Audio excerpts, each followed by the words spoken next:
Numbers of the Hiveborn continue to grow. They long for our world. We need to turn the tide in our favor. For it is time we take the war to them. Alright, thanks Aelith. I'll take it from here. As we've just heard, the Hiveborn are a real problem. But what can we possibly do about it?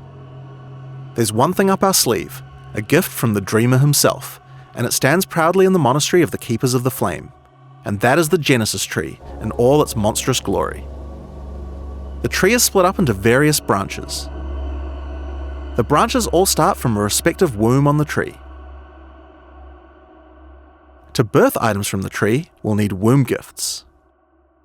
We can bring those to the tree to grow them by placing them into a womb, but they'll need something to help them grow. When we kill the Hiveborn Aelith spoke of, we accumulate Hiveblood. That's right, we'll be using the blood of our enemies to feed these things. To unlock the full potential of what these wombs on the tree can birth, we'll need to acquire points to allocate along their branches. We can do this by progressing through the Breach questline and by allocating passives on the Breach Atlas tree. Now, each branch of the tree has its own focus. Let's take a look. This branch focuses on currency items, consumables to help us upgrade our weapons of war. By allocating nodes on the tree, you can manipulate what type of currency can be birthed from the tree, or even how much. On this branch, if we allocate for the price of 1, we'll be able to get an additional Exalted Orb whenever we birth one. Next, if we take Riches beget Riches, we'll gain a chance to birth 10 additional Exalted Orbs. Now that we have all that sweet Exalted branch goodness, let's pick up this extra Exalted Orb chance here, and if we path all the way up here, taking Refuse Emptiness will prevent Orbs of Annulment and Orbs of Transmutation from having a chance to be birthed, even further increasing our chances of pure Exalted Wealthiness. Now this is the Amulet branch of the tree. If your build is lacking in some resistances, investing in this part of the tree will help solve your problems there. Path your way over to Imbue the Body.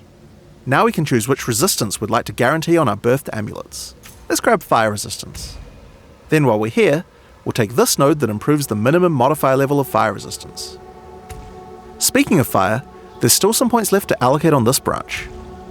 Let's head up to Jewel of the Lords, another multi-select node that allows us to take a mutation from the Breach Lords themselves. Let's take Zophs. Now our volcanoes will crit twice as much. This here is the Belt branch. Now, minion players, have you felt your belts have been lacking? With Stench of Carrion, our birthed belts can roll minion modifiers. Then if we take Necrosis, we'll always get a minion modifier. And finally, with Wrapped in Dread, our birthed belts will always have 2 minion modifiers. Don't worry casters, we see you too. We have the same sort of approach here. Imperfect Sacrifice allows caster modifiers. Sorcerer's Scar will always have caster modifiers, and Branded with Hexes will always have 2. Now we have the Ring branch of the tree. There's a node on this branch that will allow you to birth a more powerful version of a familiar ring. This gives you a chance to birth Breach rings from the tree, with even more quality than you've been able to previously obtain. If we combine this with an item birthed from the currency branch, then we'll be able to get this ring to 65% maximum quality. This will be awesome for Mine Over Matter enjoyers. And this is only scratching the surface of what's possible with the Genesis tree, coming in Return of the Ancients on May 29th. We can't wait to see how you use it to its full potential. Thanks for watching, and see you at launch.